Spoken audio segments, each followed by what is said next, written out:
नमस्कार, आप देख रहे हैं आवाज न्यूज। मैं हूं वीना सिंह। अंबिकापुर शहर में ठगी के कई ऐसे मामले सामने आए जहां ठग गिरोह के द्वारा किसी व्यक्ति से पैसे की ठगी की गई हो। लेकिन शहर में एक ऐसा चौंकाने वाला मामला सामने आया है जहां एक परिवार ने मिलकर षड्यंत्र पूर्वक एक युवक से किडनी की ठगी कर प्रत्यारोपण करवा लिया है। वहीं पीड़ित युवक की शिकायत पर कोतवाली पुलिस ने 4 आरोपियों के खिलाफ अपराध दर्ज किया है।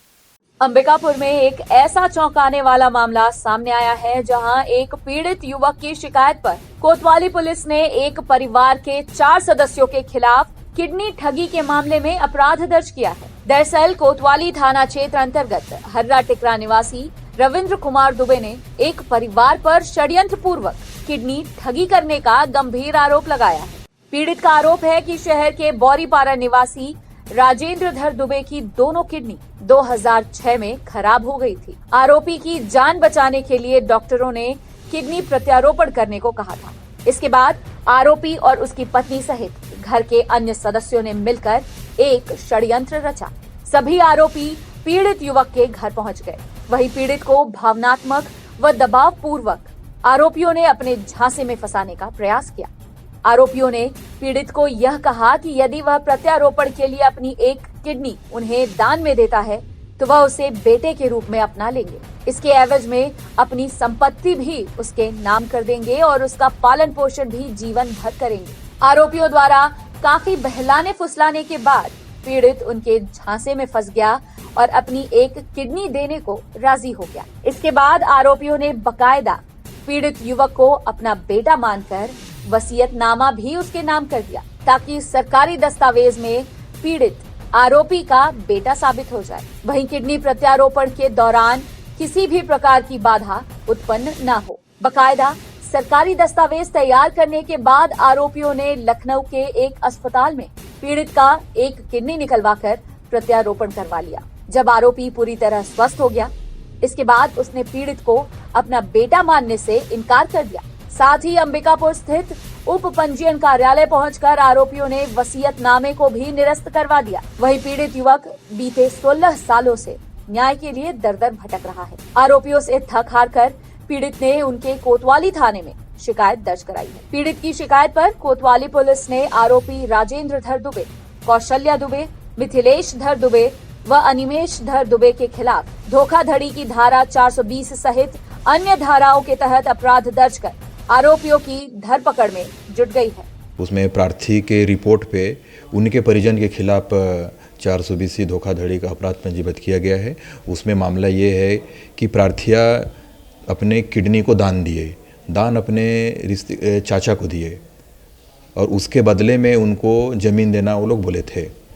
तो अभी तक उनको ज़मीन नहीं दिया गया और उनकी जो शर्तें पूरा नहीं किए, इसलिए उसने अपराध पंजीबद्ध कर विवेचना में उसमें लिया गया।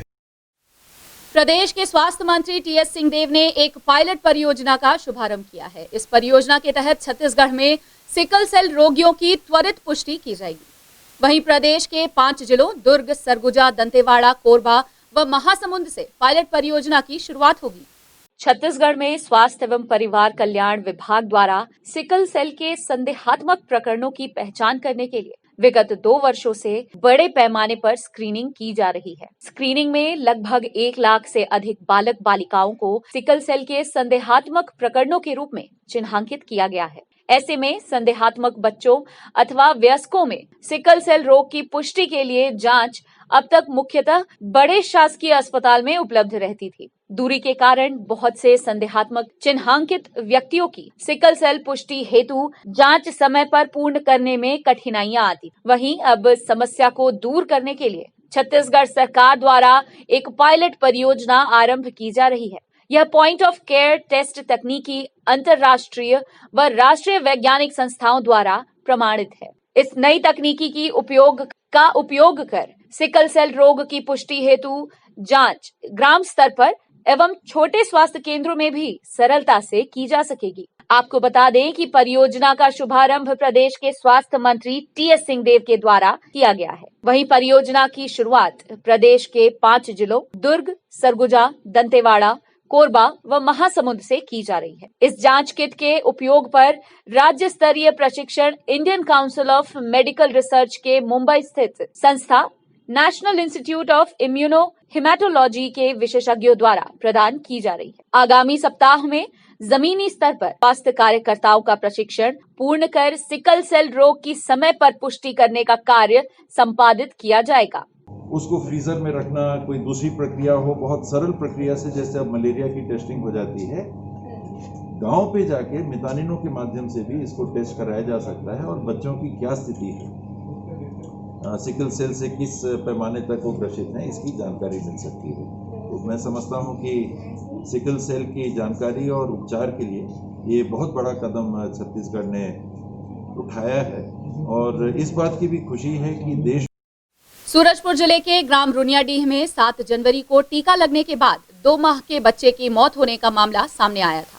इस घटना के बाद प्रशासन में खलबली मच गई थी। वहीं इस मामले की गंभीरता को देखते हुए जिला पंचायत सीईओ के नेतृत्व में एक टीम जांच करने गांव पहुंची थी।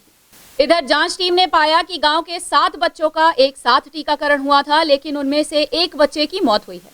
वहीं जिला स्वास्थ्य अधिकारी का कहना है कि पीएम रिपोर्ट में पता चला है कि बच्चे की श्वास नली में दूध का कुछ अंश फंसने की वजह से उसकी मौत हुई है, जबकि परिजनों का आरोप है कि टीका लगने की वजह से बच्चे ने दम तोड़ा है। उस समय दूध की मात्रा भी पाई गई और साथ में जो सांस की नली है उसमें भी दूध का कुछ भाग मिला, जिसको हम लोग अपने मेडिकल भाषा में वाइट फ्रोदी मिल्क बोलते हैं। तो जो पोस्टमार्टम रिपोर्ट के में कारण जो बच्चे की मृत्यु का है वो हम लोगों की जो भाषा है वो एस्फेक्सिया बोलते हैं, due to aspiration of milk. ये एक बहुत ही दुखद घटना है और परिवार के साथ हुई है, टीकराम और नीता जी के परिवार के साथ, और भगवान न करे कभी किसी और के साथ हो। तो हम यही जांच करने आए थे या देखने आए थे कि ऐसा क्या हुआ है। तो जो यहाँ के एएनएम है श्री सुधा कलको, तो उन्होंने बताया है कि उसी दिन 5 तारीख को ही इन्होंने 7 बच्चों को सेम वाइल से उसी शीशी से 7 बच्चों को टीकाकरण किया था। तो हम बाकी जो 6 लोग थे उनके परिवार से मिलने गए। यहाँ राजेश जी का परिवार है, भैयालाल जी का परिवार है, उन 2 के देख भी आए, उनके बच्चों का हाल चाल पूछा तो वो एकदम ठीक है। जिस दिन टीका लगाया था उनको फीवर आया था, लेकिन नेक्स्ट दिन उनका उतर गया था। तो वही हमने जब उसी शीशी से उसी दिन दूसरे परिवारों को टीकाकरण किया कि वहाँ हम परिवार से मिले, उनके बच्चों का स्वास्थ्य पूछा तो वो सही था। और बाकी सीएमओ साहब ने बताया है कि पोस्टमार्टम भी कराया था बच्चे का, तो white frothy substance in trachea आया है। तो मतलब हो सकता है कि जो अनडाइजेस्टेड मिल्क है वो सांस की नली में जाने के कारण एक प्रोबेबल कॉज दिख रहा है। बाकी टेक्निकल इनपुट्स सीएमओ साहब ज़्यादा अच्छे से दे पाएंगे। आज सुबह शहर के दरीपारा स्थित कुएं में एक व्यक्ति का शव देखे जाने के बाद इलाके में सनसनी फैल गई। स्थानीय लोगों ने घटना की सूचना मणिपुर पुलिस को दी। सूचना मिलते ही पुलिस की टीम ने मौके पर पहुंचकर शव को बरामद कर जांच शुरू कर दिया। मृतक की पहचान जशपुर जिले के सन्ना निवासी प्रदीप सोनवानी के रूप में हुई है। पुलिस के अनुसार मृतक अंबिकापुर में रहकर मजदूरी का काम करता था, वहीं वह आदतन शराबी था। प्राथमिक जांच में पुलिस ने पाया कि शराब के नशे में वह कुएं में गिर गया था, जिस वजह से उसकी मौत हो गई है। फिलहाल मणिपुर पुलिस ने पंचनामा पश्चात शव को पीएम के लिए भेज दिया है। ये प्रदीप सोनवानी करके लड़के थे, इनके पिताजी का नाम प्यारा सोनवानी है। ये सन्ना जिला जसपुर के रहने वाले थे। यहाँ रहकर मजदूरी और कुड़ी कबाड़ी का काम करते थे। और जो बॉडी मिली है, बॉडी के संबंध में भी कुछ कह नहीं पाएंगे। उसको पोस्टमार्टम के बाद ही कुछ कहा जा सकता है। पीएम रिपोर्ट आने के बाद ही उस पर आगे की कार्रवाई की जाएगी। वरिष्ठ अधिकारियों से मार्गदर्शन लिया जाता है। खबरों का सिलसिला जारी रहेगा। लौटते हैं एक छोटे से ब्रेक के बाद।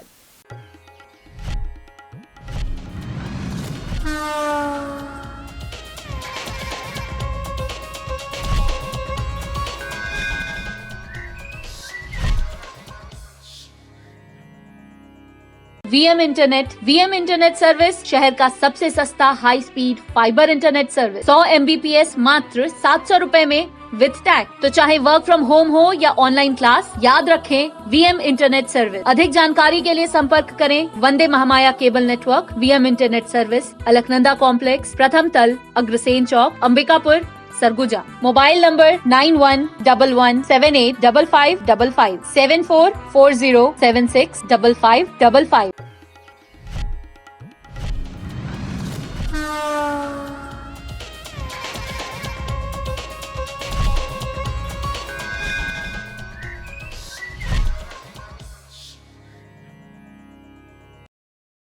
ब्रेक के बाद आपका स्वागत है।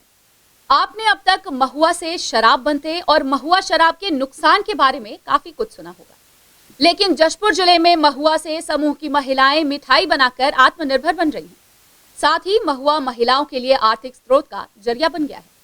जशपुर जिले में महुआ का बड़े पैमाने पर उत्पादन होता है, लेकिन महुआ का मुख्य उपयोग ग्रामीण शराब बनाने में करते हैं। ऐसे में महुआ शराब के सेवन से ग्रामीणों के स्वास्थ्य पर बुरा असर तो पड़ता है, साथ ही विवाद का कारण भी बनता है। लेकिन जशपुर की एक महिला की सोच ने काफी कुछ बदल दिया है। अब स्वयं सहायता समूह की महिलाएं महुआ से मिठाई, केक, चॉकलेट लड्डू सहित विभिन्न खाद्य सामग्री का निर्माण कर रही हैं। दरअसल महुआ शराब से होने वाले नुकसान को देखकर जशपुर की हरमीत पाहवा ने ऐसी महिलाओं को जोड़कर आशाएं स्वयं सहायता समूह बनाया, जो आर्थिक रूप से कमजोर थी। स्वयं सहायता समूह बनाकर उन्होंने महुआ से कई प्रकार के रसगुल्ले, केक, चॉकलेट, लड्डू, गटागट समेत दर्जनों मिठाइयों का निर्माण शुरू किया। समय के साथ साथ महुआ से बने मिठाइयों की मांग भी बाजार में बढ़ने लगी। वर्तमान में महुआ से बने मिठाइयों की स्थानीय बाजार में रोजाना खपत हो रही है। उत्पादों की बिक्री कर स्वयं सहायता समूह की महिलाएं आर्थिक रूप से समृद्ध भी हो रही हैं, साथ ही आत्मनिर्भर भी बन रही हैं। वहीं समूह की महिलाएं महुआ से आइसक्रीम, अचार, सब्जियां समेत अन्य कई चीजें बनाने की तैयारी कर रही हैं। जिले के कलेक्टर ने भी समूह की महिलाओं के कार्यों की सराहना की है।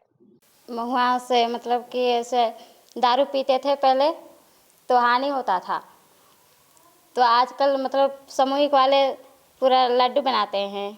महुआ का चॉकलेट बनता है, महुआ का लड्डू बनता है, महुआ का केक भी बनता है, महुआ का गटागट बनता है, महुआ का रसगुल्ला बनता है। पहले घर में मतलब जशपुर जिला में हम लोग रहते थे, तो फिर झाड़ू पोछा करते थे दूसरों लोग घर में। समूह में जुड़े हैं तो फिर इधर आ गए लड्डू बनाने के लिए। जशपुर जिला में महुआ बहुत पाए जाते हैं। पहले उससे शराब बनता था, शराब पी के लोग बहुत माने लड़ाई झगड़ा करते थे, तो हम लोग समूह बनाए। समूह में हम लोग 11 सदस्य हैं। हमारी अध्यक्ष हरमीत पाहवा हैं, उन्होंने समूह बनाया और इसमें ग्रामीण क्षेत्र के भी महिलाएं जुड़ी हुई हैं। महुआ का लड्डू बनाने के लिए बोली।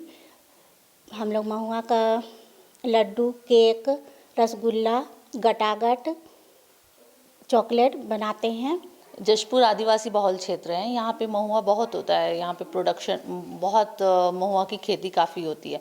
बट हमने देखा कि महुआ से शराब बनता है और शराब पी के लोग अपनी बीवियों को मारते, घर में कलह कलेश करते हैं। सोशल वर्क करते हुए कई महिलाएं मेरे पास आती भी थी कि मैम हमारे पति हमको प्रताड़ित करते हैं, मारते। तो कई बार हमने कई महिलाओं को सखी सेंटर लेके गए, उनकी हेल्प भी किए, काफ़ी कुछ हमने उनके लिए किया।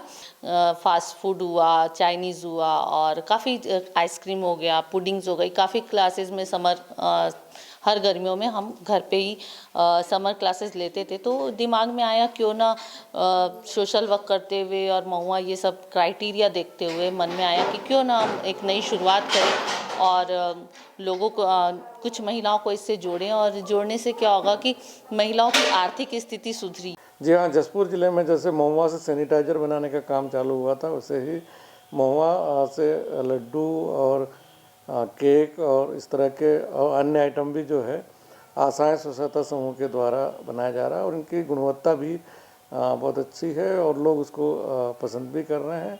गटागट एक आइटम भी जो है ये महुआ से तैयार कर रहे हैं। जी हाँ, आर्थिक स्थिति सुधार के लिए इस तरह के जो कार्य हैं बहुत आवश्यक हैं और आशाएं स्वसहायता समूह के द्वारा आदिवासी महिलाओं को जोड़कर इस तरह से जो कार्य किया जा रहा है उससे उनकी आर्थिक समानता जरूर बढ़ेगी। सूरजपुर जिले में युवा कांग्रेस ने दिल्ली सीमा पर चल रहे किसान आंदोलन के दौरान मृत हुए 56 किसानों को श्रद्धांजलि अर्पित की है। शुक्रवार की शाम युवा कांग्रेस के कार्यकर्ताओं ने कैंडल मार्च निकाला और शहर के मुख्य चौराहे पर 2 मिनट का मौन धारण कर किसानों को श्रद्धांजलि अर्पित की। साथ ही केंद्र सरकार के खिलाफ नारेबाजी कर युवा कांग्रेस ने कृषि कानून को रद्द करने की मांग की है। इस दौरान सैकड़ों की संख्या में युवा कांग्रेस के कार्यकर्ताओं ने जुलूस निकालकर केंद्र सरकार के खिलाफ नाराजगी जाहिर की। जो किसान आंदोलनरत हैं नोएडा में और दिल्ली के बाहरी सीमाओं पर, आंदोलन जो कर रहे हैं किसान, और काफ़ी भीषण ठंड और बारिश से भीग करके और ठंड से उन लोग 56 किसानों की मृत्यु हो गई है, वो शहीद हो गए हैं। इस 3 कृषि कानून को बदलवाने के लिए उन लोगों ने जो आंदोलन छेड़ा था, उस आंदोलन में उनकी शहादत हो गई, और उसी के परिप्रेक्ष्य में उनकी आत्मा के शांति के लिए और उनके परिवार को ये संबल मिल सके, इसके लिए अभी ये श्रद्धांजलि का कार्यक्रम हम लोगों के द्वारा युवक कांग्रेस की टीम के द्वारा किया। उदयपुर में एक चीतल की मौत होने का मामला सामने आया है। घटना की सूचना पर चीतल के शव को वन विभाग की टीम ने बरामद कर विधि विधान से अंतिम संस्कार किया है। उदयपुर वन परिक्षेत्र अंतर्गत ग्राम उबकापारा में शुक्रवार की सुबह करीब 5 बजे एक खेत में लगे नीलगिरी के प्लांटेशन में जंगल से भटक कर पहुंचे वन प्राणी चीतल का शव मिला है। चीतल के आबादी वाले क्षेत्र में प्रवेश करते ही कुत्तों ने उसका पीछा किया और कुत्तों की भौंकने की आवाज सुनकर श्रमिक विद्या प्रसाद यादव मौके पर पहुंचे तो कुत्तों ने चीतल को घेर रखा था और थोड़ी देर में ही चीतल ने दम तोड़ दिया। चिकित्सकों ने चीतल के मौत का कारण सदमा बताया है। दरअसल प्लांटेशन के समीप रहने वाले वन विभाग के सुरक्षा श्रमिक विद्या प्रसाद यादव ने जब कुत्तों के भौंकने की आवाज सुनी तो वे प्लांटेशन की ओर पहुंचे। चीतल को घेरे कुत्तों को खदेड़ सुरक्षाकर्मी ने बीट गार्ड गिरीश बहादुर सिंह को इसकी सूचना दी। इसके बाद वन परिक्षेत्र अधिकारी सपना मुखर्जी सहित वन अमला मौके पर पहुंच गया। वन अमले ने जब चीतल के निकट पहुंचकर उसे देखा तो पाया कि उसकी सांसें थम चुकी थीं। इसके बाद चीतल के शव को उदयपुर नर्सरी लाया गया, जहां पशु चिकित्सालय में डॉक्टर संतोष कंवर द्वारा पोस्टमार्टम की कार्यवाही की गई। इसके बाद वन विभाग ने चीतल के शव का विधि विधान से अंतिम संस्कार किया। बुलेटिन में फिलहाल सिर्फ इतना ही। शहर से जुड़ी खबरों के लिए देखते रहिए आवाज न्यूज। इस न्यूज के स्पॉन्सर हैं वीएम इंटरनेट, अलकनंदा कॉम्प्लेक्स, प्रथम तल, Agrasen Chowk, Ambikapur, Surguja, Chhattisgarh. VM internet service शहर का सबसे सस्ता high speed fibre internet service. 100 MBPS मात्र 700 रुपए में विद टैग। तो चाहे वर्क फ्रॉम होम हो या ऑनलाइन क्लास, याद रखें वीएम इंटरनेट सर्विस। अधिक जानकारी के लिए संपर्क करें Vande Mahamaya cable network, VM internet service, Alaknanda complex, प्रथम तल, अग्रसेन चौक, अंबिकापुर, सरगुजा। Mobile number 9111785555 7440765555।